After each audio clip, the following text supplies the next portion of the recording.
Jeremy Bentham, The Principle of Utility. Utilitarianism. Jeremy Bentham, 1748 to 1832, was the founder of utilitarianism. His best known work is An Introduction to the Principles of Morals and Legislation.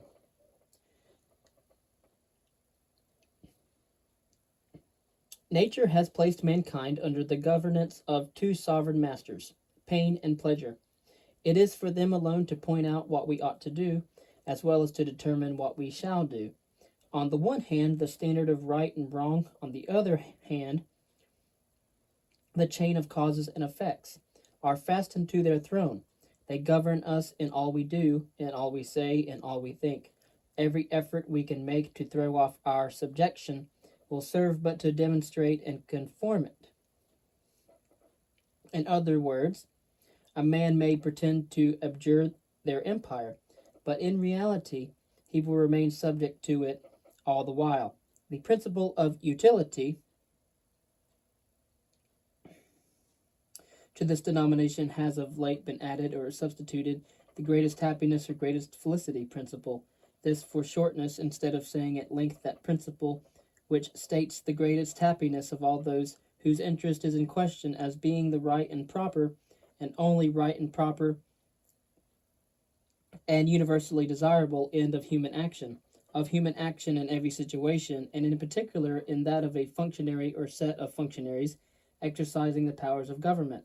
The word utility does not so clearly point to the ideas of pleasure and pain as the words happiness and felicity do, nor does it lead us to the consideration of the number of the interests affected, to the number as being the circumstance which contributes in the largest portion to the formation of the standard here in question, the standard of right and wrong by which alone the propriety of human conduct in every situation can with propriety be tried. This want of a sufficiently manifest connection between the ideas of happiness and pleasure on the one hand and the idea of utility on the other, I have every now and then found operating, and with but too much efficiency, as a bar to the acceptance that might otherwise have been given to this principle. The principle of utility recognizes this subjection and assumes it for the foundation of that system, the object of which is to rear the fabric of felicity by the hands of reason and law. Systems which attempt to question it deal in sounds instead of sense, in caprice instead of reason, in darkness instead of light. But enough of metaphor and declamation. It is not by such means that moral science is to be improved. The principle of utility is the foundation of the present work. It will be proper, therefore, at the outset to give an explicit and determinate account of what it is meant. By the principle of utility is meant that principle which approves or disapproves of every action whatsoever, according to the tendency which it appears to have to augment or diminish the happiness of the party whose interest is in question, or, what is the same thing in other words, to promote or to oppose that happiness. I say of every action whatsoever, and therefore not only of every action of a private individual, but of every measure of government. By utility is meant that property in any object whereby it tends to produce benefit, advantage, pleasure, good, or happiness. All this in the present case comes to the same thing, or what comes again to the same thing, to prevent the happening of mischief, pain, evil, or unhappiness to the party whose interest is considered. If that party be the community in general, then the happiness of the community; if a particular individual, then the happiness of that individual. The interest of the community is one of the most general expressions that can occur in the phraseology of morals. No wonder that the meaning of it is often lost. When it has a meaning, it is this: the community is a fictitious body, composed of the individual persons who are considered as constituting, as it were, its members. The interest of the community, then, is what? The sum of the interests of the several members who compose it. It is in vain to talk of the interest of the community without understanding what is the interest of the individual. Interest is one of those words which, not having any superior genus, cannot in the ordinary way be defined.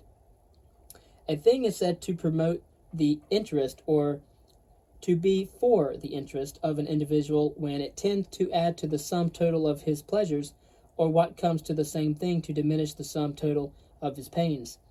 An action then may be said to be conformable to the principle of utility, or for shortness' sake to utility, meaning with respect to the community at large, when the tendency it has to augment the happiness of the community is greater than it has to diminish it. A measure of government, which is but a particular kind of action performed by a particular person or persons, may be said to be conformable to or dictated by the principle of utility, when in like manner the tendency which it has to augment the happiness of the community is greater than which it has to diminish it.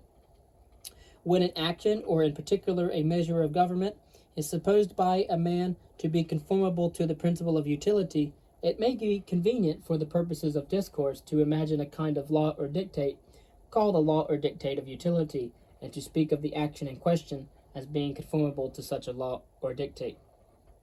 A man may be said to be a partisan of the principle of utility when the approbation or disapprobation he annexes to any action or to any measure is determined by and proportioned to the tendency which he conceives it to have augment or to diminish the happiness of the community, or in other words, to its conformity or unconformity to the laws or dictates of utility.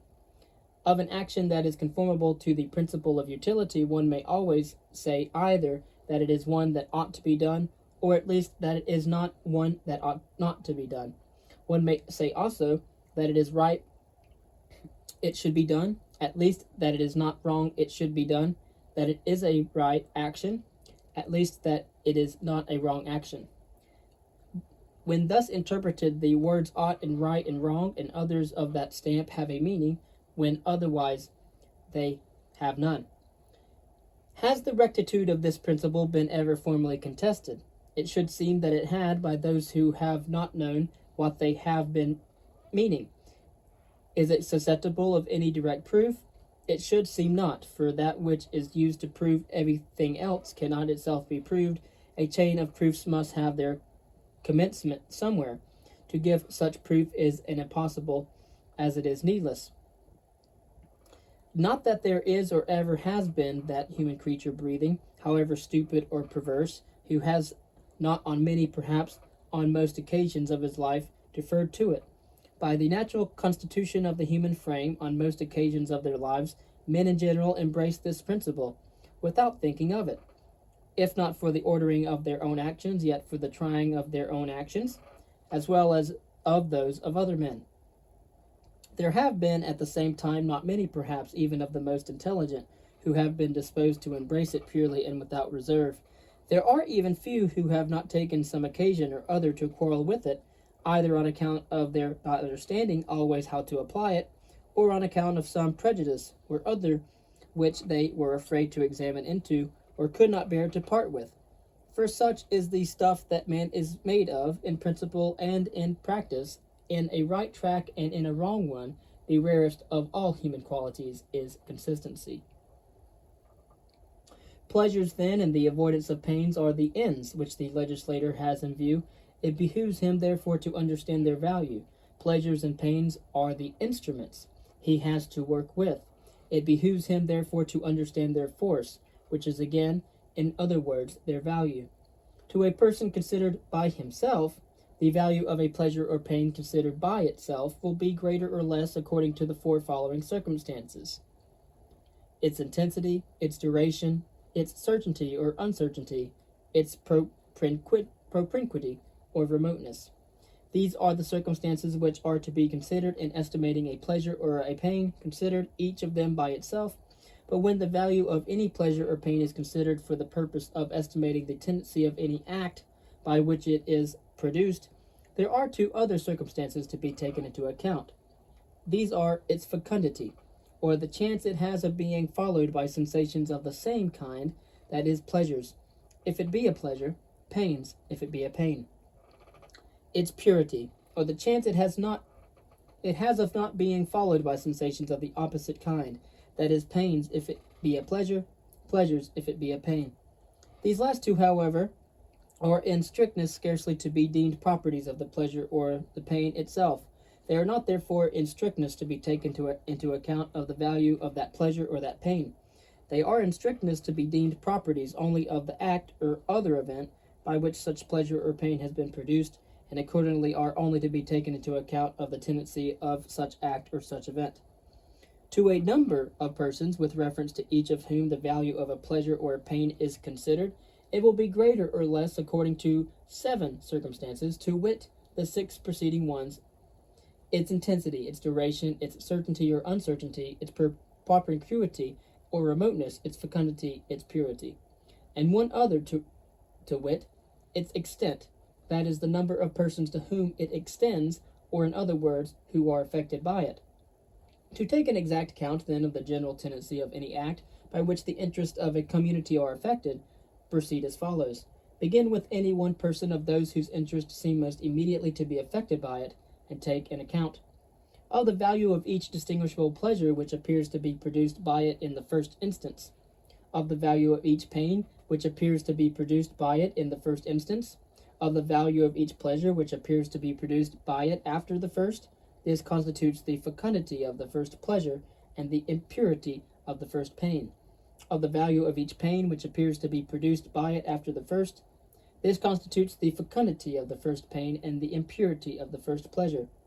Sum up all the values of the pleasures on the one side and those of all the pains on the other. The balance, if it be on the side of pleasure, will give the good tendency of the act upon the whole, with respect to the interest of that individual person; if on the side of pain, the bad tendency of it upon the whole.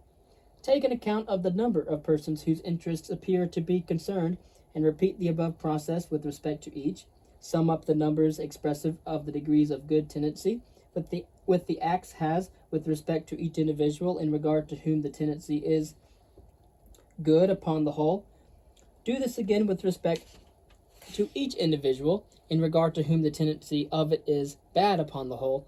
Take the balance which, if on the side of pleasure, will give the general good tendency of the act with respect to the total number or community of individuals concerned; if on the side of pain, the general evil tendency with respect to the same community.